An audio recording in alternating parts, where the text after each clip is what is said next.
Well, the tensions between Israel and Hamas continues to escalate as we report live from Israel, the war-hit country perhaps.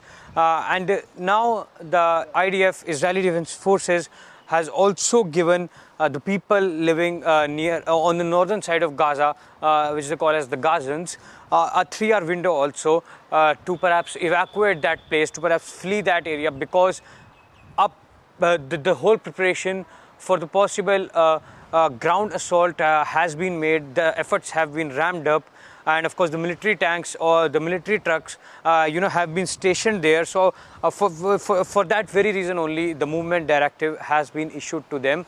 And also, if we just also tell you, the Gaza is now experiencing a dire humanitarian crisis also, because it has been under a total siege, total blockade by the Israel.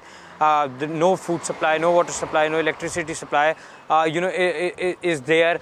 And the UN also expressed its concern over the humanitarian crisis which is being deepened over there, because the head of the Gaza's largest hospital also said that now it has become a mass shelter with 35,000 people seeking refuge inside. And Israel of course continues to hit Gaza with airstrikes and has warned people to evacuate from the north, and also said that a coordinated attack from air, sea and land will be launched very soon. But we also want to tell you that this conflict is not new. It's a decades-long conflict, as we say here, because we stand in Tel Aviv right now, and we are in front of the Savoy Hotel, Tel Aviv, which is by the seashore, and it actually has stood tall as a reminiscent of the fact that the attacks have been taking place in Israel from decades, of course.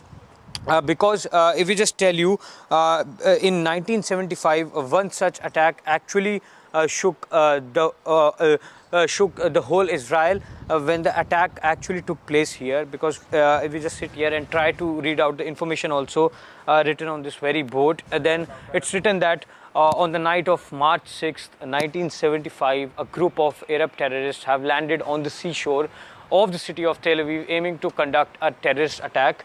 And the terrorists took over the control on the Savoy Hotel, taking all guests and employees as hostages, which they are doing right now also, because a report suggests that more than 120 people have been held as hostages. And then an elite group of Israeli Defense Forces and volunteers stormed the hotel and overcame the terrorists. And during this action, unfortunately, 3 of Israeli soldiers, among them 1 officer, 7 of the hotel guests and a hotel doorman have been killed. So of course, this actually signifies a lot of things, that as we say, the attacks have been of course taking place for many decades now. And if you see this whole street also, if I can just ask my camera person to actually pan you and show, this street is also full of hotels, and from that seashore only, which you can see right there, if you can just zoom in, from that seashore only, the terrorists came here, they fired in open, and of course which actually took a lot of lives and shook the whole of Israel. And if we also want to show you the picture also as to what was the aftermath of this attack, because if we just try to zoom in this picture, then you can actually see this is how the hotel looked after the attack. Well, this was actually the aftermath of the attack on the Savoy Hotel. So if we just tell you, 8 Palestinians, in 2 boats landed on the Tel Aviv beach on the night of 6th March 1975. And they departed from the Lebanese port, because now Lebanon has also become a point of concern for Israel, because it can perhaps also spill into a multi-front war. That possibility can also not be ruled out. So of course, in whole country Israel, there are a lot of places which have been evident of the fact, emblematic of the fact that the attacks have been taking place here, over here for now almost for more than 5 decades perhaps. And we have talked to a lot of IDF soldiers, a lot of civilians also, and they also say that the peace should be established very soon.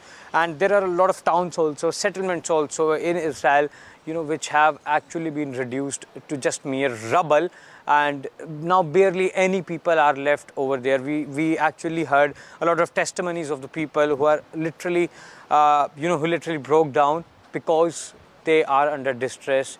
They are actually bearing the brunt of this whole decades-long conflict. But now, if we tell you the latest, the Israeli Defense Forces have vowed to actually take on Gaza, and also said that a coordinated attack from air, sea and land is going to take place very soon, and for that reason a movement directive has also been issued for the people of Gaza, which they call as Gazans. So we will continue to track all the latest updates live from Israel, of course the war-hit country, and we'll keep bringing them to you. Of course, keep watching NewsX. Stay tuned for all the updates related to the Israel-Hamas conflict in Tel Aviv in Israel. With camera person Dinesh Thakur, Akshit Gupta for NewsX.